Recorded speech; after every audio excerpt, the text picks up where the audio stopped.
Hello guys, आप सभी लोगों का एक बार फिर ऑनलाइन क्लासेस में हम स्वागत करते हैं। चलिए ज़रा ध्यान दीजिएगा। आज हम यहाँ पर डिस्कस करने वाले हैं protection of women from domestic violence act 2005, यानी कि घरेलू हिंसा से महिलाओं का संरक्षण अधिनियम 2005। और इसके बारे में आज हम यहाँ पर डिस्कस करने वाले हैं, जो जैसे कि एडीपीओ में या फिर कहीं पर भी ये सब्जेक्ट से रिलेटेड जो क्वेश्चन पूछे जाते हैं उसमें जनरली आप देखेंगे सेक्शन सेक्शन पूछे जाते हैं। तो सेक्शन को कैसे याद करें, तो हम ये कोशिश कर रहे हैं कि विद इन 10 मिनट्स में इसको कंप्लीट करके आप तक पहुंचाया जाए, जिससे आप बार बार रिवाइज कर पाएँ और इसके सेक्शन याद करके एमपीएडीपीओ और दूसरे अदर एग्जाम्स में पार्टिसिपेशन करके सक्सेसफुल हो पाएँ। तो चलिए गाइज, हम चलते सीधे, आपको टाइम वेस्ट ना करते हुए सीधे आपको लेकर चल रहे हैं बैरेक्ट की तरफ। चलिए ज़रा ध्यान दीजिए, हम यहाँ बैरेक्ट को एक बार चेक कर लेते हैं और उसको याद करने की कोशिश करते हैं। चलिए ज़रा ध्यान दीजिएगा। देखिए, ये जो बैरेक्ट आप देख पा रहे हैं, जैसे कि आप यहाँ पर protection of women from domestic violence act number ये 43 2005 का, यानी कि घरेलू हिंसा से महिलाओं का संरक्षण अधिनियम 2005। अब इसके कुछ फैक्ट्स पर हम एक बार नज़र डालना चाहेंगे। यहाँ पर फैक्ट पर एक बार नज़र डालिए। सबसे पहले बात करते हैं कि इसमें चैप्टर कितने हैं। तो अगर चैप्टर की नज़र से इसको देखा जाए तो चैप्टर इसमें केवल आपको 5 मिलेंगे, यानी कि 5 चैप्टर हैं। और दूसरा यहाँ पर हम बात करते हैं कि इसमें सेक्शन कितने हैं। तो सेक्शन के लिए देखेंगे तो सेक्शन इसमें 37 है। और अगर यहाँ पर बात करें कि ये कब इन्फोर्समेंट हुआ, तो इन्फोर्समेंट के लिए इसमें बात करते हैं 26 अक्टूबर 2006 में ये एप्लीकेबल हो गया। अगर यहाँ देखें प्रेसिडेंट की परमिशन कब मिलती है, तो यहाँ पर 13 सितंबर 2005 को। ये इंपॉर्टेंट कुछ डेट्स हैं यहाँ पर। अब हम यहाँ पे चल रहे हैं, सीधे डिस्कस करते हैं चैप्टर 1 से लेकर के चैप्टर 5 को हम एक बार यहाँ पे डिस्कस करेंगे। किस चैप्टर में कौन कौन से सेक्शन दिए हैं और किससे रिलेटेड है। तो चलिए ज़रा ध्यान देते हैं। सबसे पहले चैप्टर, अगर हम चैप्टर यहाँ फर्स्ट की बात करते हैं तो चैप्टर फर्स्ट में यहाँ बात की गई प्रिलिमिनरी की, यानी कि प्रारंभिक। यहाँ पर सेक्शन फर्स्ट और सेकंड दो दिए गए हैं। सेक्शन जो फर्स्ट है इसमें बात की गई है short title, extent and commitment की, यानी कि संक्षिप्त नाम, विस्तार और प्रारंभ। फिर यहाँ पर बात करते हैं सेकंड में डेफिनेशंस की बात की गई, यानी कि परिभाषाओं की। और चैप्टर सेकंड है, सेकंड में आप एक नज़र डालिए। यहाँ पर सबसे पहले देखेंगे ये डोमेस्टिक वायलेंस की बात करते हैं, यानी कि अध्याय 2 जो है घरेलू हिंसा की बात करता है। इसमें केवल एक ही सेक्शन है 3, जो कि डेफिनेशन ऑफ डोमेस्टिक वायलेंस, यानी कि घरेलू हिंसा की परिभाषा इसमें डिफाइन की गई।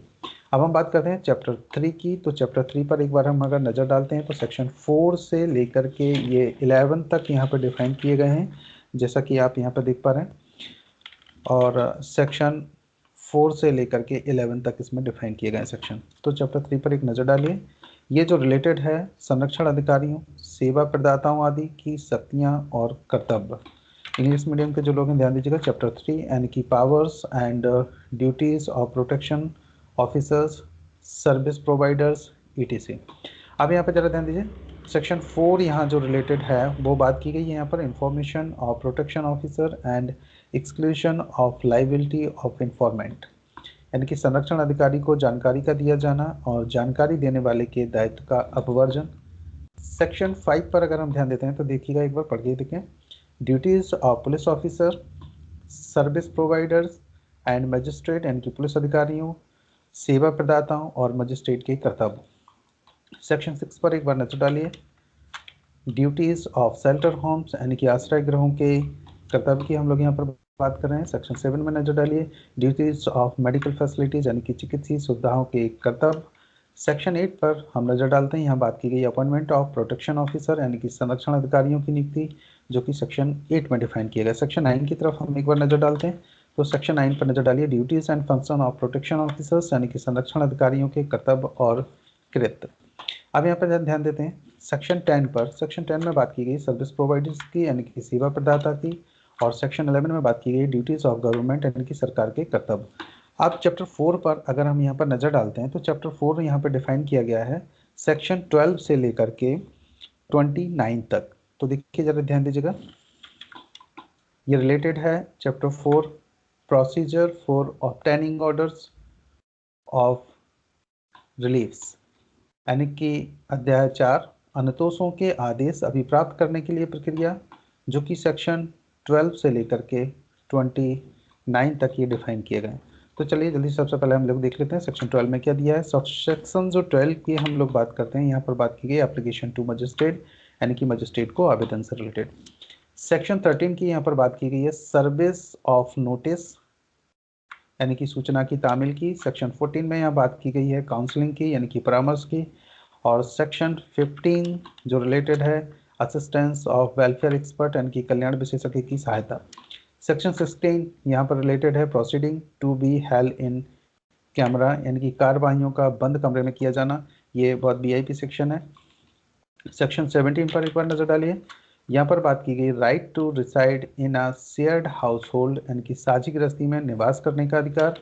और सेक्शन 18 में बात की गई है प्रोटेक्शन ऑर्डर्स, यानी कि संरक्षण आदेश। सेक्शन 19 पर नजर डालिए। यहाँ पर बात की गई रेजिडेंस ऑर्डर्स, यानी कि निवास का आदेश। और सेक्शन 20 पर यहाँ पर बात की गई है मॉनेटरी रिलीफ्स, यानी कि धनी अनुतोष। सेक्शन 21 में बात की गई है कस्टडी ऑर्डर्स की, यानी कि अभिरक्षा आदेश की। सेक्शन 22 रिलेटेड है कंपनसेशन ऑर्डर्स, यानी कि प्रतिकर आदेश से। और सेक्शन 23 पर नजर डालते हैं तो यहाँ पर बात की गई power to grant interim and ex parte orders, अंतरिम और एक पक्षीय आदेश देने की शक्ति।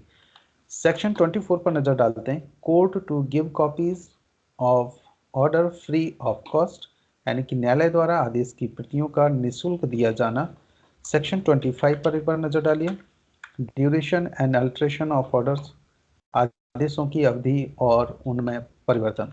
सेक्शन 26 में बात की गई है relief in other suit and legal proceedings, अन्यवादों और विधिक कार्रवाइयों में अनुतोष। सेक्शन 27 यहाँ जो बात करता है जुरिडिक्शन की, यानी कि अधिकारता की। और सेक्शन 28 यहाँ प्रोसीजर, यानी कि प्रक्रिया के प्रोविजंस दिए गए। सेक्शन 29 में अपील की बात की गई कि अपील की प्रोविजंस क्या कहे हैं सेक्शन 29।